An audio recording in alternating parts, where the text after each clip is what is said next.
This is the wild Heerbrugg T2 universal theodolite.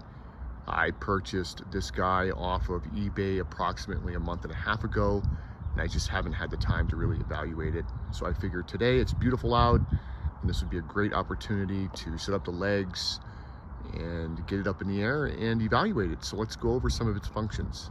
This particular theodolite was manufactured in 1969. You could go to the Wild Heerbrugg Virtual Archive website and do a serial number search and get an idea of when your particular model was manufactured. One of the reasons why I pulled the trigger on this particular theodolite over some of its other counterparts that were available for purchase is you see this E down here. That means it has an erect image. And what that means is when I look through the scope here, things are as I see them. Whereas most of these T2s were manufactured with an inverted image, meaning when you look through the scope here, the target would be upside down or inverted. Most of these theodolites only come with this bullet case here. The theodolite sets inside the base here, sets inside, and then you loosen these foot screws, push these prongs forward, then tighten them down, and it allows the theodolite to be secured to the base here, and then you would take this cover and then set it over the top. These two guys here are lights, and we'll get into what those do in a little bit. I recommend that when you remove the theodolite from its casing, that you grab it opposite the vertical circle. And this over here is the vertical circle. And you can tell because it is quite larger than the opposing side. Once you get the theodolite on the head of your legs, you want to secure it via the clamping screw and then work on getting your bubble, I believe this is a 10-minute vial. It's either a 10-minute or an 8-minute vial. You want to use your legs to get this guy centered up. Once you have this guy centered up, then you can start working on your plate level. And I believe that's a 10-second plate level, if I'm not mistaken. This is the optical plummet. This is your adjustment ring for focus and sharpness of the crosshairs inside of the optical plummet. Basically what this does is when you look through it, it allows you to center over a point, so you have a 60D nail or a hub or something like that in the ground. This is the horizontal tangent screw. This is for fine movement. So when the unit is locked via the horizontal motion screw, I would use this particular screw for fine movement. So if I'm looking inside the scope and I'm trying to get myself to line up on a target in the horizontal axis, I would use this one.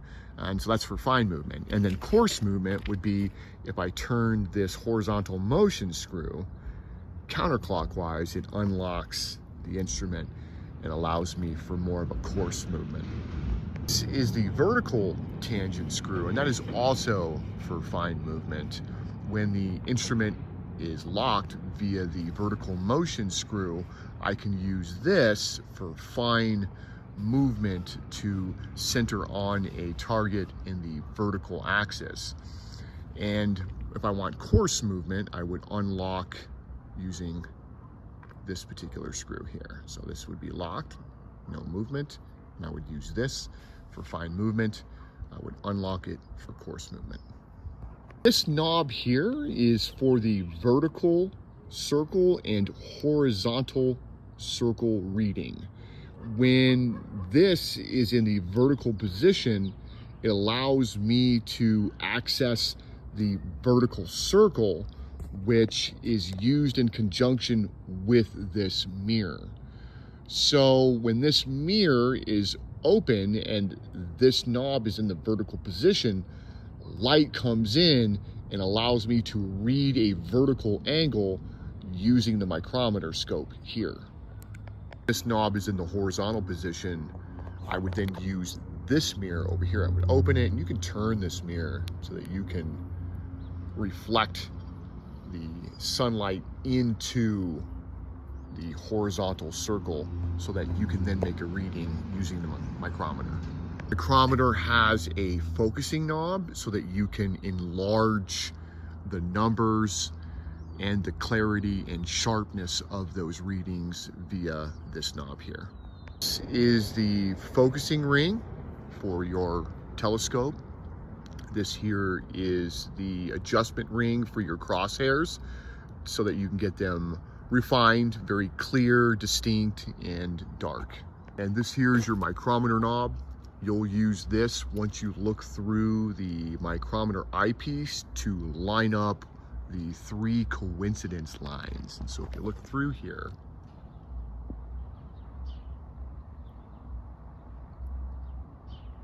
you can see those 3 lines up at the top there. And you would turn this knob to get those 3 lines to line up. Right now, because this knob is turned in the vertical position and this mirror is open and we're getting light, we're making vertical readings. Now, before we even mess with this knob and take a reading, we have to deal with this guy here. And this is the coincidence bubble. So let's get into that. In order to read this coincidence bubble, you have to pull down this little flap here. Now that little flap allows light to reflect so that you can see this bubble with a lot more clarity. It's hard to make this bubble out, but if you look, well, the idea here is we have to get that bubble to line up. See how you got 2 halves split down the middle? We have to get those 2 bubbles to line up. Just the coincidence bubble using this knob here. The idea is to get those 2 halves of that bubble to line up. So we would use, now this screw is real sensitive, so it doesn't take much. That's pretty close there. Now we would then use the micrometer. We would use this knob to line up the 3 lines. And once those 3 lines are lined up, that's when we make our reading. So if you look in there, our 3 lines aren't quite lined up. So now we would turn this knob over here to line them up. And we've got them lined up pretty good there. And we would check our coincidence bubble one more time to make sure it hasn't moved. It looks pretty good. Now we would make what's called the direct reading. So let's get into that. Okay, so we'll read the top line first, which is degrees. I've got an 84, and you see that little arrow there? How there's a 1, let's see if I can, there we go. So it's 84 degrees with a 1 underneath it. There's a 1 right underneath that arrow. So I would write 84 degrees. I would drop down a line, and that's 1 minute. Now I'm going to read the minutes and seconds on the next line. So now I have down there at the bottom, focus, looks like 8 minutes, and that would be what, 50 seconds, 49, looks like about 48.5 seconds. I would come over here, I would drop down a line, I would write in the minutes column, I had 8 minutes, and we said we had 48.5 seconds. So now I would compute this. I had 84 degrees, I had 1 minute, then I read 8 minutes, 48.5 seconds. Nothing gets added to degrees. I add my 8 minutes to my 1 minute, which gives me 9 minutes, and then I drop down my seconds of 48.5 seconds. And that's the direct reading in face left. Evaluate how much error we have in the vertical reading. So what we're gonna do now is we're gonna unlock the horizontal motion screw, and we are going to turn the theodolite 180 degrees clockwise to where now we are in face right. This is the vertical circle, now it's on the right. And then we're gonna unlock the vertical motion screw and plunge the eyepiece 180 degrees as well. So now that I have the instrument in face right mode and I'm centered on the target, this distant mountain peak out here, it's time to make the vertical circle reading. So the first thing I have to do is this guy flips around, this coincidence bubble mirror here. And now let's get that guy centered up. It needs some refinement. So now the knob will be on this side. So let's turn that guy.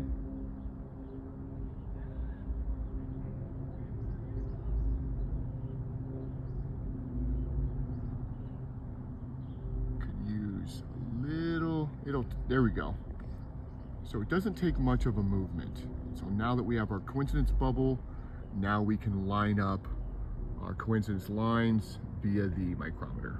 It's getting dark out, so it's going to be difficult to make out the vertical circle reading on the micrometer because we don't have a lot of light coming in through this mirror. Now, if you remember, these two little lights here, these guys unplug from here, and what they would do is you could then pull out this mirror, plug these lights in, hook up a battery pack here, and it would illuminate the vertical and horizontal circle. So let's see if we can make out the reading.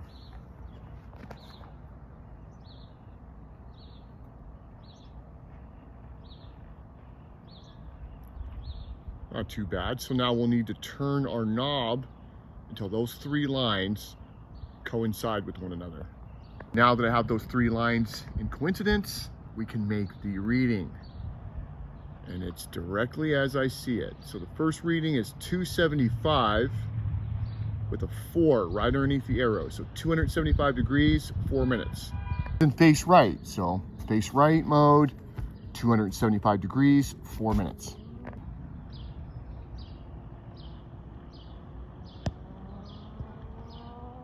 And it looks like 3 minutes and 16 seconds. We would just add it all up. We drop down our 275 degrees. We add our minutes together, which gives us 7 minutes and 16 seconds.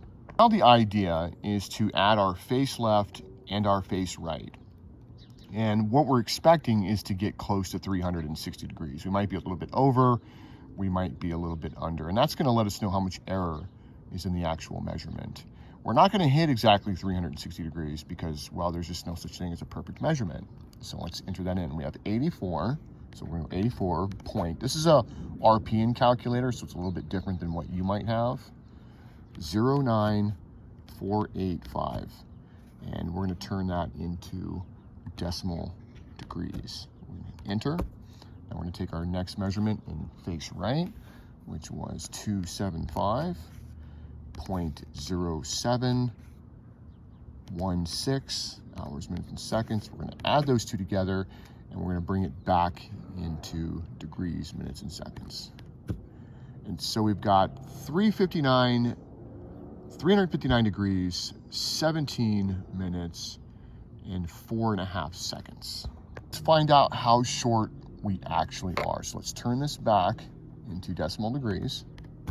Let's take 360.0000.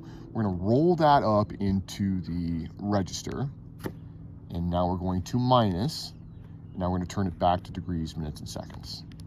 So it looks like we are 42 minutes and 55.5 seconds off, or too short. That's 42 minutes, 55.5 seconds. So what we would do is divide this in two, and it would get added to our face left measurement. Let's turn this into decimal degrees. Let's go 2, let's divide that in half, and let's go back into degrees, minutes, and seconds. So it looks like we've got 21 minutes, and we'll call that 28 seconds. So that would get added to our face left measurement. Something else we can do, we can compute the zenith distance, and the way that looks is we take the face left measurement, we add it to 360 degrees, we minus out the face right measurement, and then we multiply it by 1/2. So let's do that. Let's take our 84 degrees, so 84.09485, switch that over to decimal degrees. We're going to add 360 degrees to this, 360.00, plus Now we're gonna minus the face right measurement, which is 275.0716 hours, minutes, and seconds, minus, and we're gonna multiply that by 1/2. 0.1, 0.2 times, and we'll change that back. So 84 degrees, 31 minutes, and 16 seconds. Now this should be the same as if I were to add what we computed between the face left and face right measurements and whatever we were short from the 360. In that case, we were 42 minutes and 55.5 seconds. We divided that in 2, and that gives us 21 minutes, 28 seconds. So if I take 21 minutes, 28 seconds, and I add it to my face left measurement, I should come up with this. Let's find out. So let's go with, that's my face left measurement. So 84.09485. Let's add in our 21 minutes. So 0.2128 hours, minutes, and seconds, plus, change that back, and that's exactly what we get. We get 84 degrees, 31 minutes, and 17 seconds. So there it is. I've evaluated my theodolite, and there is a significant amount of error, enough to where I am going to schedule an appointment to get her calibrated. If you guys have any questions, please like, comment below. I'll do my best to answer your questions the best as I can when I can get to them. Until then, thanks for watching.